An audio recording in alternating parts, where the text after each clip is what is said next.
Orang pencen dengar baik-baik 8 benda yang mesti kena buat setiap hari. Yang pertama, setiap pagi kena keluar, kenakan badan dengan cahaya matahari. Sebab cahaya matahari ni boleh kuatkan otot, boleh kuatkan tulang. Sebab tu kalau banyak duduk rumah, banyak tidur, otot jadi lemah, tulang pun jadi lemah. Yang kedua, orang pencen mesti kena banyak membaca.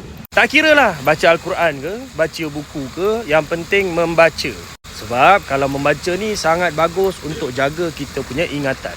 Yang ketiga, orang pencen mesti kena banyak bersilaturahim. Bukan bersilaturahim dekat dalam media sosial, tapi secara fizikal.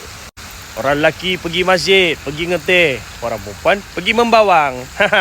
Buat apa tu nya? Yang keempat, orang pencen mesti kena jaga makan.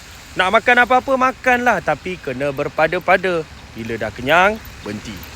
Yang kelima, orang pencen kena elakkan atau kurangkan ambil gula. Sebab gula ni memang jahat. Dia boleh buatkan badan kita jadi letih, jadi lemah, jadi lesu. Disebabkan gula yang berlebihan.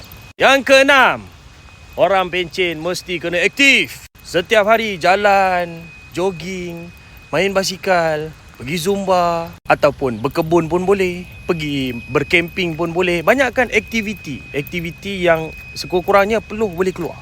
Yang ketujuh, orang pencen mesti kena banyak bersyukur. Banyakkan bersyukur dengan Tuhan. Sebab tak ramai yang diberikan kenikmatan umur panjang dalam keadaan yang sihat. Dan yang ke-8, orang pencen jangan banyak tidur. Sebab banyak tidur ni boleh melemahkan otak, otot, sendi dan tulang. So kena susun jadual tidur. Waktu tengah hari tidur sekejap, waktu malam tidur betul. Jadi daripada pagi sampai ke tengah hari, buat macam-macam aktiviti. Lepas tu daripada selepas Zuhur sampai ke Isyak, buat macam-macam aktiviti. Dengan harapan biarlah kita berpencen dalam keadaan sehat walafiat.